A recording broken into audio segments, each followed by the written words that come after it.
Olá, nação empreendedora, sejam todos bem-vindos a mais um Business News.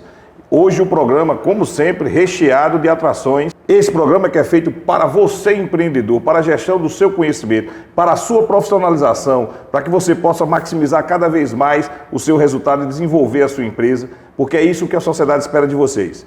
Geração de valor. E falando em conhecimento, vamos ao nosso primeiro bloco. Se liga, empreendedor!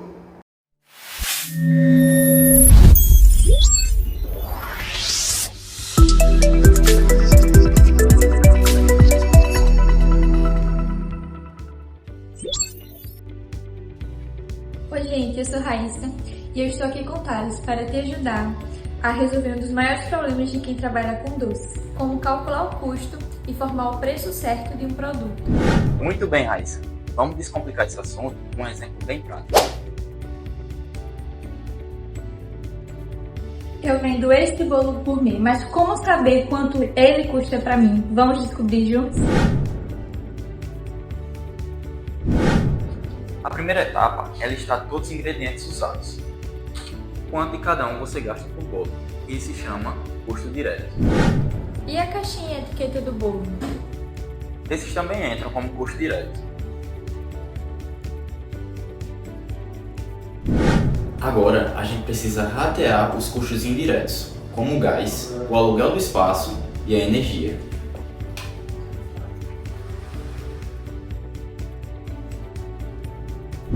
E o meu tempo de trabalho? Vale quanto? Certo, vamos estimar quanto você quer ganhar por hora e quantos bolos você faz nesse tempo.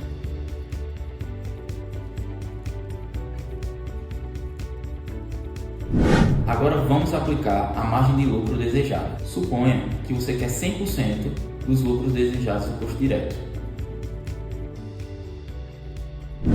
Então esse é o valor mínimo que devo cobrar, certo?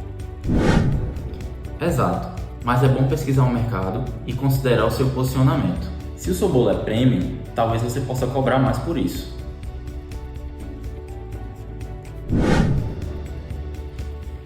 Sempre use uma planilha atualizada. Revise os custos dos insumos mensalmente e acompanhe os seus resultados. E nunca copie o preço do concorrente. Cada negócio tem a sua realidade. Espero que você tenha gostado desse vídeo.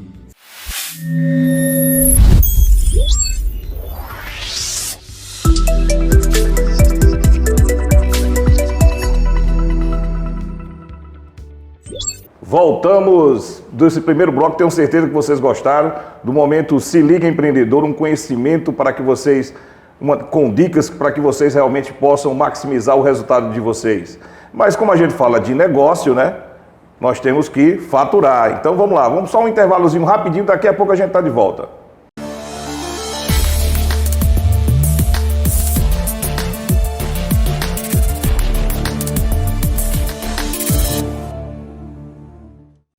Via Centercar, peças e serviços automotivos. Aqui você vai encontrar profissionais qualificados que irão cuidar do seu veículo. Pneus novos, peças em geral, troca de óleo e alinhamento 3D, deixando você mais seguro na hora de pegar a estrada. Os melhores preços em peças, pneus e serviços. Fica na Avenida Pedro Olâmpio da Silva, número 2000, Centro, São Bento. 99884-5678.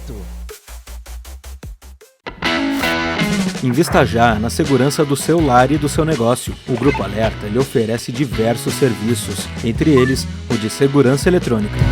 Conte com quem já tem confiança e credibilidade no mercado. Estamos presentes na Paraíba, Pernambuco, Rio Grande do Norte, Sergipe, Alagoas e Ceará.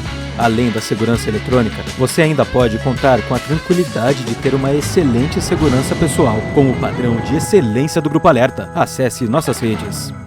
Mulher, o vizinho continua maltratando aquele cachorro. Mas isso é crime. Vou perguntar aqui a lei como denunciar e qual é a punição. Consulte as leis e chame a Lê, a nova assistente virtual da Câmara de João Pessoa. O aquecimento global está provocando efeitos climáticos inesperados. Altas temperaturas, muitas chuvas e até tempestades. Mas as equipes da Prefeitura estão de prontidão 24 horas por dia. E em breve, João Pessoa vai contar com o Centro de Cooperação da cidade, um dos mais modernos do Brasil. Em caso de emergência, ligue 199 e entre em contato com a Defesa Civil. Prefeitura de João Pessoa. Com a Sintercom Fibra, a sua experiência de conexão vem com sensações incríveis. Vem com o balanço do seu som, com emoções, ação e vibração, com muita diversão e aventura. O melhor do streaming para toda a família se divertir a qualquer hora. Tem aqui Sintercom Fibra, a internet ideal para você. Você sabia que quando uma calçada é rebaixada, o comerciante não pode restringir o estacionamento? Aí, gostei. Vou perguntar à lei como é que eu exijo esse direito. Consulte as leis e chame a Lê, a nova assistente virtual da Câmara de João Pessoa. Sua voz promove o desenvolvimento. Sua voz alimenta a esperança. Sua voz indica os caminhos para um futuro cada vez melhor. Orçamento Democrático Estadual. Participe, debata e contribua. Semeando ideias, a Paraíba acolhe frutos. Confira os locais e datas das reuniões na sua região. Orçamento Democrático Estadual. Sua voz, nosso futuro. Governo da Paraíba. Esse gesto aqui você conhece. Pode ser legal, positivo, joia. Tem até mesmo outros significados ao redor do mundo. Mas em João Pessoa, ele também significa o respeito à vida. Motorista, ao se aproximar da faixa, vá freando devagar. Ligue o pisca-alerta e espere o pedestre atravessar. Depois é só seguir seu caminho. Respeite a faixa, respeite a vida. Uma campanha da CEMOB e Prefeitura de João Pessoa.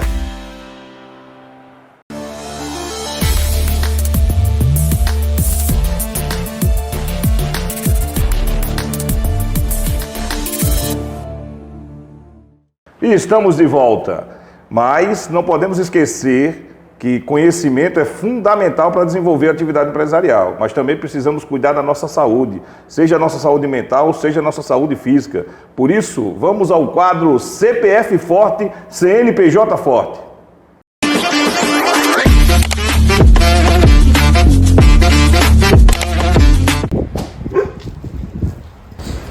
Rapaz, já cansei. A parte que existir pode ser agora ou depois? Ô, que lua, meu pai! E aí eu estou agora aqui com o Dr. Douglas, o dentista das estrelas, e ele me desafiou aqui para esse quadro CPF Forte, CNPJ Forte, né? Hoje é na minha casa, mas eu tô com medo do tamanho do homem. O homem passa da rede. Bom, quando eu recebi, tinha ar-condicionado, tinha água, Como é que você faz um convite para eu vir a meio-dia? Com essa lua toda aqui. Justamente, eu preparei esse dia lindo para você, fique tranquilo. Isso é que eu chamo de determinação, isso é que eu chamo de força, né? Esse CPF deve ser muito forte mesmo.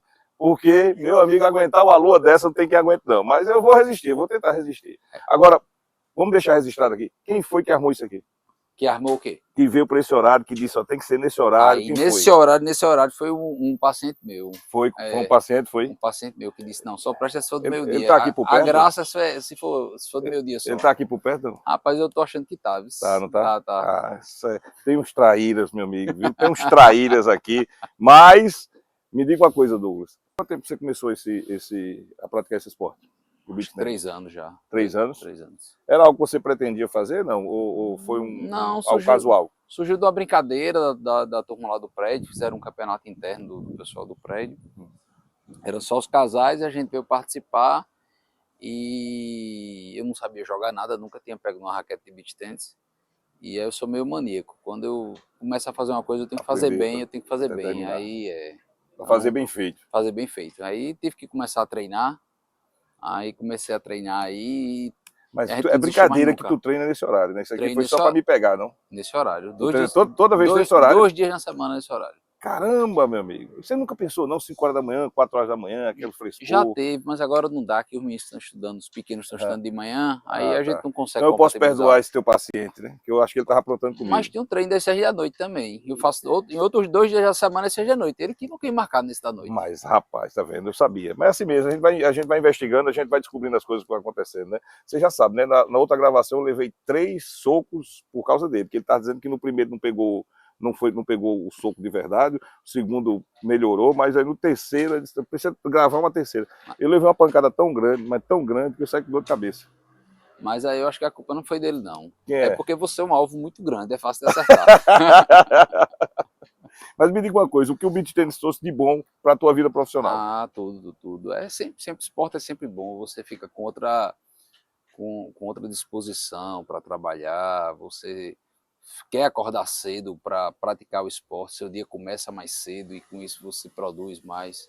É outro nível, né? Você sente uma energia muito maior, né? Então por isso que a gente sempre faz essa reflexão aqui, que para que a gente possa ter realmente um CNPJ forte, para a empresa contar com a gente precisa ter que ter um CPF muito forte. E cuidar do nosso tempo é primordial. Né? Exato. Por isso que eu treino de meio-dia também, é um horário que eu tenho. Depois eu vou descobrir, eu vou botar o investigador, porque eu estou achando que tem alguma coisa armada. Isso tá no ar. Mas vamos deixar de falar. Vamos treinar? Vamos treinar. Vamos treinar? Vai me desafiar? Eu vim aqui para o desafio. Vamos também, lógico, vai ter. Vamos lá, gente. Vamos com a gente. E que Deus nos abençoe. Primeiro a gente vai fazer um treino com o professor aqui. Ele vai lançar as bolas e vai dizer a gente o que a gente tem que fazer. Certo? Tá.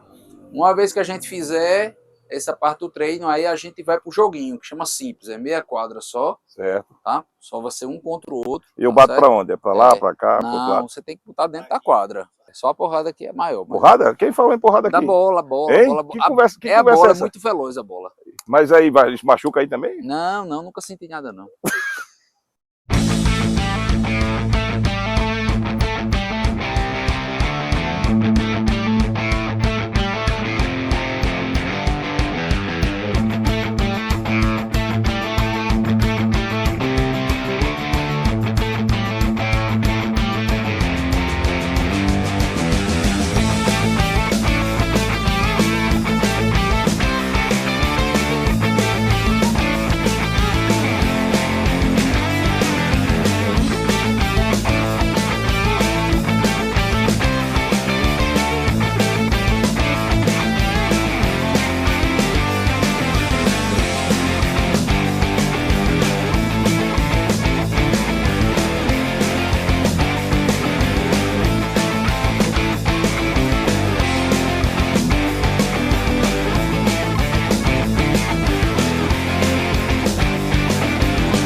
Para levar a bola, deixa eu devolver.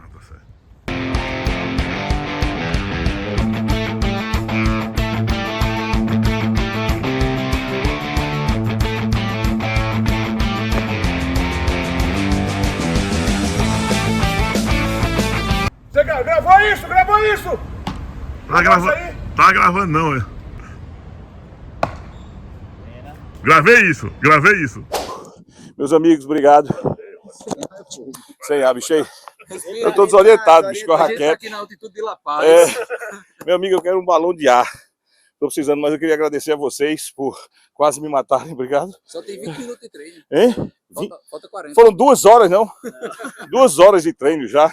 A gente enfrentou esse desafio, não foi, Douglas? Bacana, mas a próxima vez, meu amigo, escolha um horário melhor, que eu tenho certeza que eu vou ganhar de você na próxima. Você já devia estar fazendo aula com o Jonathan já. Vou pensar, mas aquela questão que você falou ali, eu tava meio... Não existe não, né? Você quer coisa... Ah, tá certo. Ei, meus amigos, então mais uma vez, muito obrigado por ter participado desse quadro aí. CPF forte e CNPJ forte.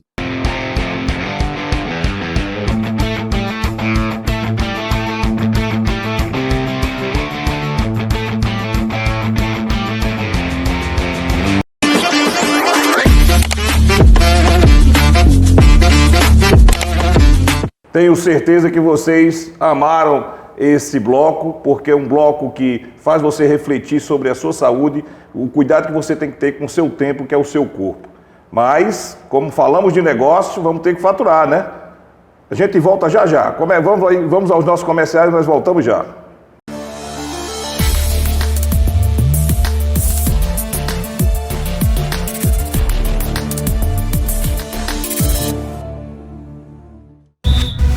ponto, tem gol, tem emoção e o calor da nossa gente. Paraíba World Beach Games, terra do sol e dos jogos de praia. De 1º de setembro a 9 de novembro, João Pessoa recebe o maior evento esportivo de praia do Brasil. Campeonato Nacional de Beach Soccer, Jogos Universitários Brasileiros de Praia, Rei e Rainha do Mar, circuitos mundiais de vôlei e handebol de praia e muito mais. Traga a sua torcida. Governo da Paraíba.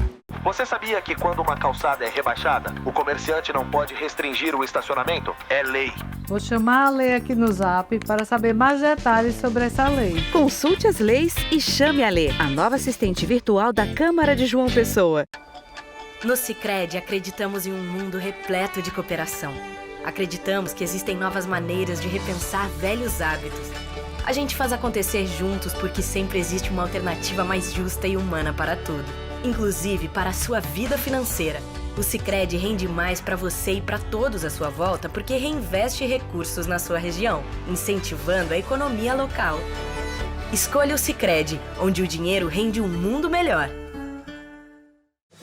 Nos 440 anos de João Pessoa, o governo da Paraíba está fazendo história. O novo Hospital da Mulher já está atendendo. A grande reforma do Palácio da Redenção foi finalizada e agora abriga o Museu da História da Paraíba. O novo Centro de Treinamento dos Bombeiros também está pronto, junto com as reformas da Delegacia Geral da Polícia Civil, da FUNAD, das escolas Sesc Centenário, Maria Bronzeado e do Teatro Santa Rosa. Bora, Paraíba! Aqui tem futuro. Governo da Paraíba.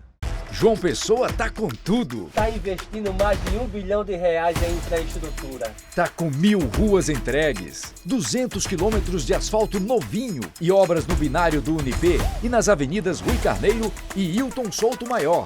Tá avançando com a Ponte do Valentina e o Parque da Cidade. E vem aí a reforma do Mercado Central e o Complexo Viário Beira Rio. Tá com tudo mesmo. Prefeitura de João Pessoa, cidade em crescimento. Vou falar com a Lei. Acho que precisamos de uma lei para o passo estudantil. Consulte as leis e chame a Lei, a nova assistente virtual da Câmara de João Pessoa. O Roberto entendeu que merece um tempo para se cuidar. Para Dona Luzinete, trabalhar é ter mais saúde. Já a Júlia trabalha por um futuro promissor para seus filhos. E o SESI Paraíba trabalha por todos eles, Robertos, Luzinetes, Júlias e todos os trabalhadores da indústria, do litoral ao sertão, levando saúde, bem-estar, educação e cultura para quem sonha com um futuro e faz acontecer. SESI Paraíba, cuidando de quem trabalha, fortalecendo o futuro. A Prefeitura de Lucena segue avançando com obras que mudam realidades e melhoram a vida da nossa população. Por meio do nosso programa de infraestrutura, diversas ruas estão recebendo serviços de pavimentação. Uma conquista que garante mais segurança, mobilidade e dignidade para os moradores. O que antes era lama e poeira, agora é mais qualidade de vida, chegando à porta de cada cidadão. Com compromisso e responsabilidade, seguimos trabalhando para uma Lucena mais acessível, bonita e preparada para o futuro. Porque aqui o trabalho não para. É a Prefeitura Municipal de Lucena, a gestão que transforma.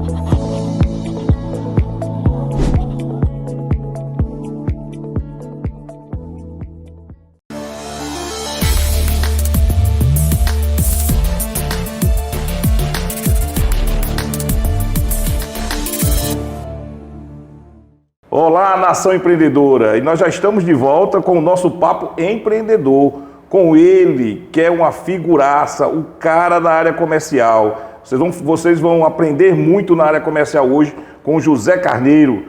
Zé, muito obrigado. Obrigado, Fábio. Prazer estar aqui. Eu não queria nem lhe apresentar, porque é tanta coisa que eu acho que eu vou passar o programa todinho aqui falando do teu currículo. Não, mas aí faz um resumozinho pra gente aí, Zé. Vamos lá, Quem é Fábio? Zé Carneiro? Qual foi a sua trajetória? Vamos lá. Muito obrigado, antes de tudo, estar aqui com você, todos os telespectadores aqui do seu programa, dessa nação empreendedora que vem trazer conhecimento, trazer justamente esclarecimentos para que todos vocês que nos ouvem possam implementar e incrementar os seus negócios, as suas atividades profissionais.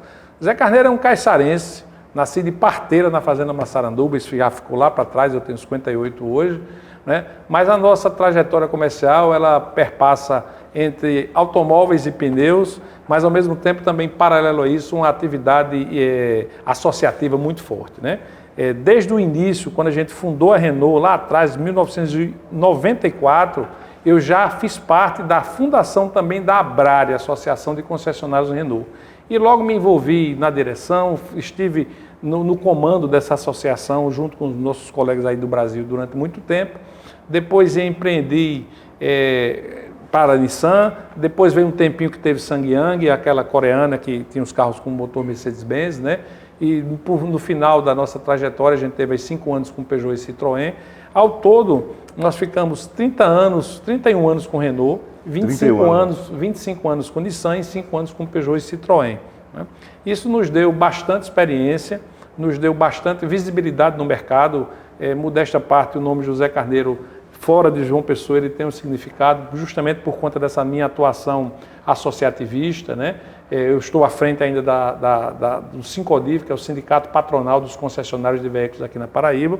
Estive durante 9 anos vice-presidente nacional da FenaBrave, sendo que os últimos 3 vice-presidente executivo, segundo vice-presidente executivo, né? Transitei muitos anos em Brasília, cuidando de assuntos justamente dessas marcas e também das atividades das concessionárias, né? E isso tudo, sabe, Fábio, nos deu uma bagagem de quem entendeu um mercado que se modificou nesses 30 anos, um mercado que era muito conservador, um mercado caseiro. Lá em 94, quando o Collor, em 92, tinha decretado a abertura do mercado, né? Aquilo demorou a acontecer, em 93 começou... Muito preso, no Brasil era só...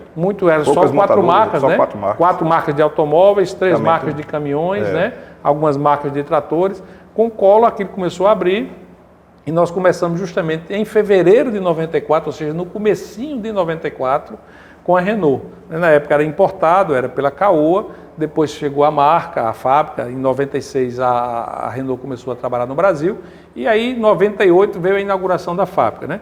Mas na prática o que é que a gente viu? Viu um mercado conservador em transformação, mas dentro de um universo ainda muito fechado de processos, ainda muito fechado de oferta para o consumidor. É bom lembrar que naqueles tempos, e você vai se lembrar bem, a oferta de crédito era muito limitada. Muito limitada. Tinha época que nós não tínhamos crédito, tá certo? Tudo isso afetava muito o modelo de negócio mudou bastante. Mudou bastante. Então, eu tive a oportunidade de estar dentro de um segmento muito importante, que representa mais ou menos 6, 7% do PIB brasileiro, nesse processo de transformação, né? Você falou uma coisa bem importante, é um segmento altamente importante, está vinculado na cadeia, na origem, lá na indústria, de valor agregado muito alto. Muito alto, altíssimo, né? E aí, qual é o seu panorama hoje, a sua visão hoje, em relação ao mercado de veículos no Brasil?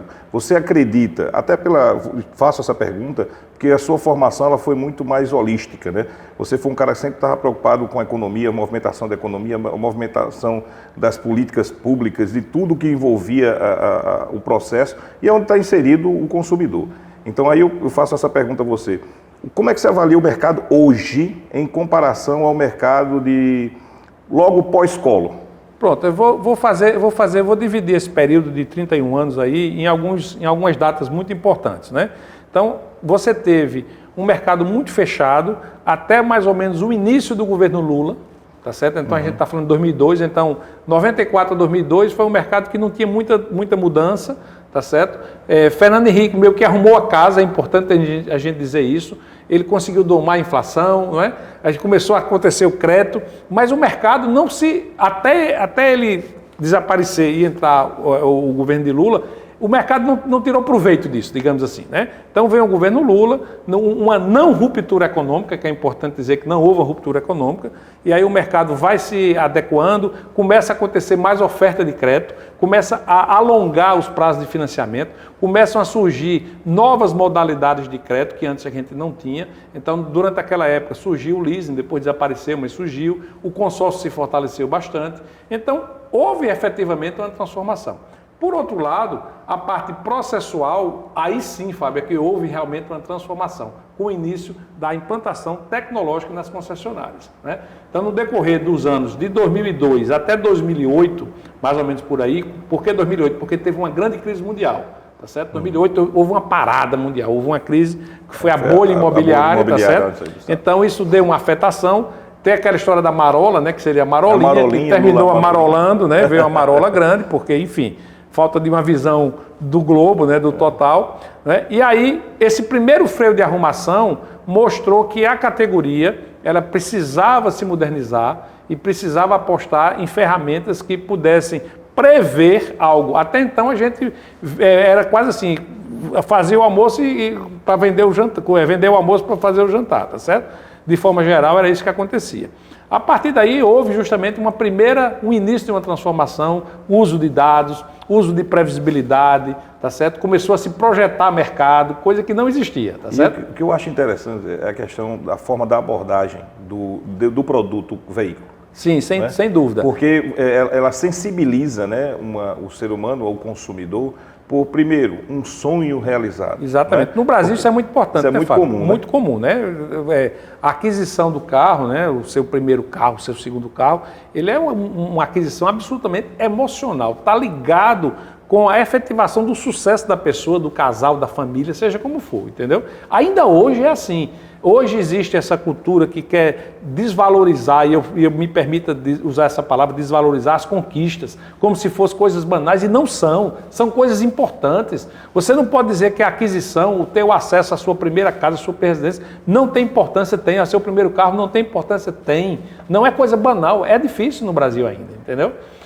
Então, só para continuar a nossa linha do tempo, né? Então, começou a se modernizar, 2010, 2012, 2013, aí veio uma outra crise, que é uma crise brasileira, não é uma crise mais internacional, tá certo? Onde houve uma boa saída econômica, que foi a redução do IPI, tá certo? E a nossa categoria, lembrando, redução de IPI para automóveis e linha branca, a nossa categoria, Fábio, foi capaz de ajustar os preços do carro de uma noite do anúncio do Jornal Nacional para amanhã de manhã na concessionária, porque já tinha tecnologia. Entendeu como é? Já estava preparada para tal. A previsibilidade de como é que ia ser. Como é que ia ser. Então a gente dessa produção ajustou, tá certo? O mercado reagiu muito bem. A gente conseguiu puxar, o automóvel puxou, recuperou a economia brasileira, tá certo? É importante a gente lembrar isso, né? E aí o mercado veio se ajustando, tivemos uma grande crise mundial, uma nova crise mundial, 16, tá certo? 15, 16, mas o mercado brasileiro reagiu muito bem, é tanto que o melhor ano histórico do mercado brasileiro é 2017, tá certo? De lá para cá, o mercado foi se acomodando, tivemos aí a pandemia do Covid, que foi desastroso, onde a recuperação foi lenta, não mais por motivos econômicos, mas porque a cadeia produtiva... E foi um mercado que não recebeu nenhum tipo de incentivo. Não recebeu porque a pandemia era cruel para muita coisa, né? Mas, assim, o maior problema da retomada do automóvel era justamente a cadeia produtiva. Nós tínhamos uma guerra na Ucrânia, tá? É importante lembrar o seguinte, os países da Comunidade Europeia, eles dividiram atribuições de produção. Então, certos blocos produziam certas peças e outros blocos produziam outras peças. Então, por exemplo, a Ucrânia, por conta da herança espacial que a Rússia deixou com a Ucrânia era responsável pelos chicotes, tá certo, eletrônicos dos carros. Era o maior produtor mundial, onde mais se produzia o chicote que ligava tudo no carro, porque o carro mais moderno, ele tem vários computadores, né, tem várias centrais, eram produzidas na Ucrânia. Tá certo? Essa produção teve que ser, depois da guerra, teve que ser diversificada. Então, alguns países da Europa assumiram uma parte, voltaram a produzir, como a Alemanha, como a Hungria, tá certo? A Hungria no bloco mais pobre, a Alemanha no bloco mais rico, a França assumiu um pouco disso, mudou para a China, para a Tailândia, para a Malásia, tá certo? Para adequar isso, né? Mas o mercado todo sofreu. Pronto, mas agora, ou seja, depois de ter feito esse breve histórico aí, a minha pergunta é para frente. Para frente, O que é que você acha do mercado? O que é que vai acontecer? Quais são as mutações que vão acontecer com esse mercado? A chegada da chinesa, né? E por que essas mutações? E por quê? Qual é a causa dessas mutações? Vamos lá. Vamos entender um pouquinho por que a China domina o carro elétrico. Primeira coisa que é importante, isso é fundamental. Lá atrás, a China desenvolvia motores a combustão comprando tecnologia ultrapassada dos fabricantes que detinham a tecnologia. Então, elas compravam motores dos japoneses, a geração 2 ou 3 para trás, e tentavam modernizar.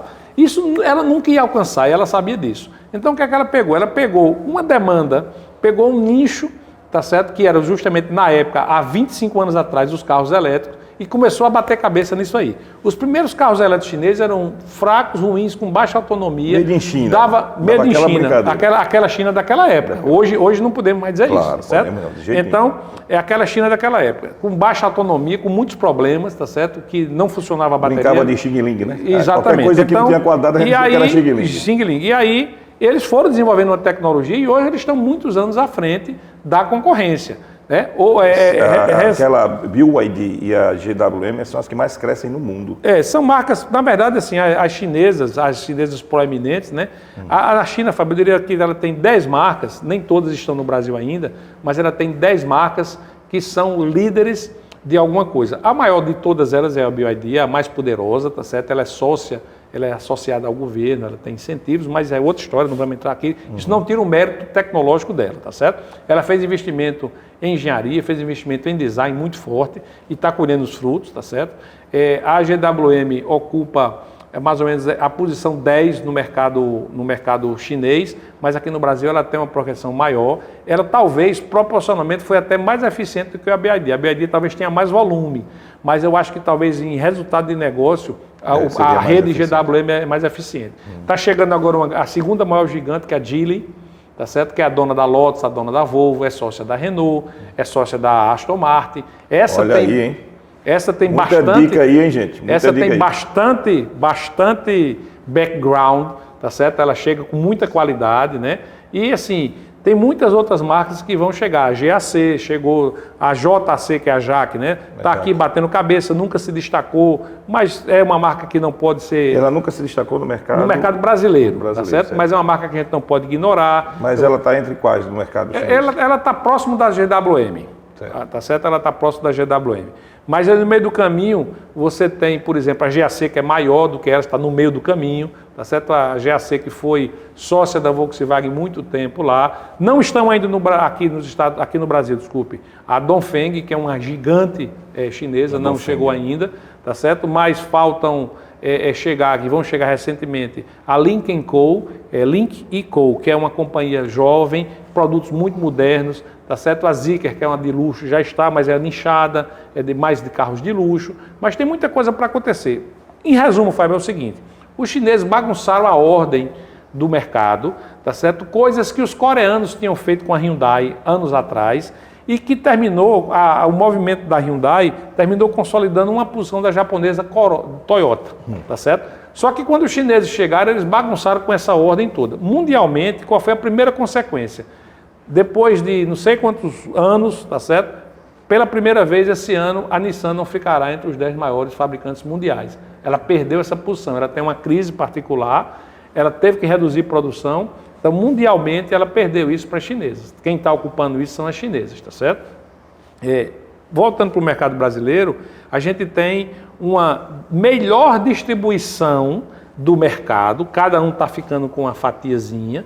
Aquela história de você ter 20%, 30% não existe mais, tá certo? Hoje todo mundo está ali em torno de 12%, os melhores começam com 14%, de 14 a 10 é uma briga danada. Aí de 10 a 2, tá certo? Fatia um pouco mais para perto de 10, depois tem um buraco ali perto de 2, mas tem muita gente chegando e muita gente jogando bem jogado, tá? A Stellantis, que no caso do Brasil é uma gigante, né? Representa 40% do mercado, todas as marcas da Stellantis, que são Fiat, Jeep, Dodge, Ram, Chrysler, que não tem no Brasil, mas tem a Peugeot, tem a Citroën, né? Então, isso representa 40%, o conjunto dessas marcas. E 60% é o resto, tá certo? Das outras marcas. A chegada dos chineses tem um outro fator também, que ele traz tecnologia para o consumidor. Não podemos esquecer. São essas marcas que trazem os produtos up-to-date. Um carro que chega pela loja da BYD, pela loja da Geely, pela loja da GAC, é o mesmo carro que está fazendo sucesso lá na China, que está fazendo sucesso na Europa, e o consumidor brasileiro tem acesso. Eu fico impressionado, é a entrega. O que entrega esses carros em relação ao investimento que é realizado. E aí a gente bate numa outra, que eu acho que tem muito a ver com o motivo do programa, que é quem é que vai vender esses carros, Fábio? Aí a gente encontra um buraco, sabe? Um gap. Porque eu acho que a geração que está começando a vender esse carro, ela precisa se preparar mais, tá certo? Para poder... Então, que a gente tentar conversando, vamos entrar nesse assunto agora, né? Precisa se preparar mais. Por quê? Porque tem muita tecnologia, o consumidor ele está mais preparado, é importante dizer que o consumidor, quando ele chega numa loja, ele já estudou o carro. Já estudou o carro. Ele não é mais internet aquele, tá ali, ele tem não é toda mais a aquele ficha, consumidor que não tinha conhecimento. Ele tem acesso à informação, ele se utiliza da informação, tá certo? Ele é muito mais esclarecido. E aí você precisa muito mais hoje, ao invés de ser um ofertador, essa palavra nem existe, mas um cara que oferta o automóvel, simplesmente ele vai ter que ser hoje um consultor de solução de mobilidade. Por quê? Porque você tem que entender de bateria, autonomia, capacidade de carga, de recarga, como funciona o motor a combustão, se aquela solução se aplica para o consumidor ou não. Por exemplo, a minha filha, que tem uso eminentemente urbano, é tipicamente uma usuária para carro elétrico. Ela não precisa do motor a combustão. Isso, tá certo? Ela não precisa do motor a combustão. Já, por exemplo, eu que gosto de viajar, obrigatoriamente preciso do motor a combustão. Então, na estrada. Exatamente. Então, pegando esse exemplo dentro da minha casa, você tem consumidores com perfis diferentes, tá certo? Que isso, quem oferta quem oferece essa oferta para o consumidor tem que entender, tá certo? Então, na sua avaliação, o que você enxerga no mercado hoje? As pessoas não estão preparadas? Não, eu diria o seguinte, a gente não pode dizer que não está preparada porque a informação existe, sabe, Fábio? Talvez precise de um maior aprofundamento, tá certo? Outra coisa, outro ponto que eu acho que é importante, né? É que isso leva tempo, não é imediato. É uma construção. Né? Uma construção. Hoje em dia a gente tem uma necessidade ou um comportamento da sociedade, tudo muito imediatista, né? Entendeu? Eu não tive sucesso, fiquei 3 meses num lugar, não me dei bem. Isso é uma coisa meio maluca que acontece, né? Esse é um ponto que nós estamos até conversando antes de iniciar aqui o programa, que é um ponto que isso é uma queixa de todos os empresários. É verdade. E aí a gente tem que entender a cadeia, né, de tudo isso, né? Entender o momento pós-pandemia, entender as gerações, os valores que estão sendo colocados para essa garotada, o acesso à informação também, da forma que está sendo colocado para eles, né? Então, assim, a gente fica muito preocupado, porque o que é que vai acontecer com o mercado de trabalho? Você faz uma seleção, qualquer pessoa que vai fazer uma seleção, antigamente vinham não sei quantas pessoas, faziam fila para entrar na tua empresa, tal. Hoje em dia você não vê isso. Primeiro, a desqualificação, que não consegue passar nem nos primeiros níveis de seleção. Na primeira régua, né? Não é? E na primeira régua, e também pessoas que querem um emprego, mas não querem um trabalho. Não querem trabalho, não quer o compromisso. E não quer o compromisso, e também não quer o compromisso de crescer em detrimento de uma desculpa que é a qualidade de vida. Porque essa conta não fecha, né, Zé? Não, porque se hoje eu sou produtivo, eu tenho que trabalhar para ser produtivo, porque essa minha produtividade extra que vai gerar minha aposentadoria amanhã. Exatamente, né? Essa conta não fecha. Aí eu queria fazer uma pergunta para você. O que é que você acha? O que é que você vê isso desse mercado? Essa parte de pessoas, e aí puxando para o seu segmento mesmo, puxando para a área de automóveis. O que é que você visualiza nisso? Fábio, eu acho o seguinte, né? Voltando, existe muito conhecimento, mas pouco aprofundamento. Primeiro diagnóstico, tá certo? Então, geralmente, a pessoa acha que sabe, mas quando você vai investigar, vai conversar com ela, você descobre que ela não sabe. E é muito simples. Basta você, que tem uma know-how, que tem uma experiência, tem um histórico, você chega numa loja, começa a conversar com a pessoa, o cara quase que baba assim para ele escutar, porque ele não tinha aquela visão sobre determinados temas, tá certo? Primeiro aspecto é esse. O segundo aspecto é o seguinte, é acalmar um pouco o ânimo das pessoas que têm a capacidade. E dentre esses que a gente citou, né, os perfis, vai ter gente mais capacitada, mas que está envolvida emocionalmente com esse imediatismo que a sociedade impôs, você disse bem, né? Essa ansiedade do pós-pandemia. Então você vai ter que baixar um pouco a bola, como se diz na linguagem popular, e tentar transformar na cabeça dele que a oportunidade será criada por ele e a consolidação da carreira dele também como se diz, criada por ele. É preciso ter esse discernimento de entender o momento, tá certo? Por exemplo, hoje se paga muito bem como vendedor de automóvel, tá certo? Porque se vende bem. Então você tem que tirar proveito daquilo e transformar aquilo numa coisa mais perene, mais concreta, fazer bons planejamentos, investimentos, começar a entender que você tem uma carreira, tá certo? Mas que essa carreira você começa como auxiliar de vendas, passa para vendedor, vai ser supervisor, depois você pode chegar a um gerente, a um diretor. Você tem uma carreira. Hoje, qualquer grupo empresarial que está aí tem essa carreira para oferecer, desde que você queira se comprometer. Né? Hoje o cara não quer se comprometer, ele quer ter o salário, mas, por não exemplo, quer comprometimento, não quer responsabilidade. Né? Eu já tive situações que o cara chegou assim, que a pessoa chegou assim e disse: ei, eu vou ter mais responsabilidade para isso? Então eu não quero não. Não quero não, né? Então a gente tem que encerrar isso. Depois é o seguinte, a formação adicional, muitas empresas, ou praticamente todas elas oferecem, Fábio. Inclusive a FenaBrave, da qual eu estou associado aqui na Paraíba e sou o presidente do Sincodiv aqui da Paraíba, oferece a Universidade FenaBrave para todos os associados do Brasil da FenaBrave gratuitamente cursos de formação, alguns deles muito profundos. Mas agora eu vou para outra ponta, né? Aquele cara que está querendo começar a empresariar na vida de concessionário, quais são as dicas, com 31 anos de experiência, quais são as dicas, porque a gente vive de erros e acertos, né? Então a gente sabe, se pudesse voltar atrás, a gente não tinha cometido determinados erros, não é isso? Exatamente. E claro que a gente só ia repetir os acertos. Mas eu pergunto, quais são as dicas quais as decisões que ele com certeza irá tomar no início para fazer esse determinado investimento? Quais as preocupações que ele vai ter que... Vamos lá, né? Hoje uma concessionária é uma atividade econômica muito ligada ao resultado mais financeiro do que comercial, tá certo? Hoje você tem que observar a conta, tá? Na minúcia, tá certo? As finanças, né? É importante dizer o seguinte, que às vezes o sucesso comercial pode lhe levar a um insucesso financeiro, porque o automóvel ele tem um giro muito alto, com a margem de contribuição muito baixa, tá certo? Então, quando você junta esse equilíbrio, tá certo? Se você não tiver o giro suficiente, você vai sofrer. E quanto mais você vender, quanto mais você for eficiente na venda, mais você está cavando o buraco, tá certo? Financeiro dentro da concessionária. Esse é um ponto bem importante. Muito importante, né? Mas, de certa forma, o que é que tem acontecido com as concessionárias autorizadas, né?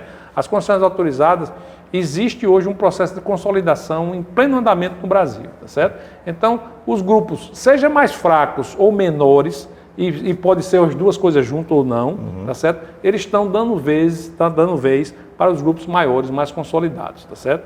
Eu diria a você que se no passado a gente teve 7 mil concessionários, mais de 7 mil, hoje a gente tem aí 5.800, tá certo? Eu diria a você que daqui a 5, 6 anos, eu acho que não passa de 3 mil, tá certo? Porque está muito acelerado esse processo, é um mercado atraente para os grandes grupos, onde grupos estrangeiros estão chegando ao mercado brasileiro e está ficando especializado.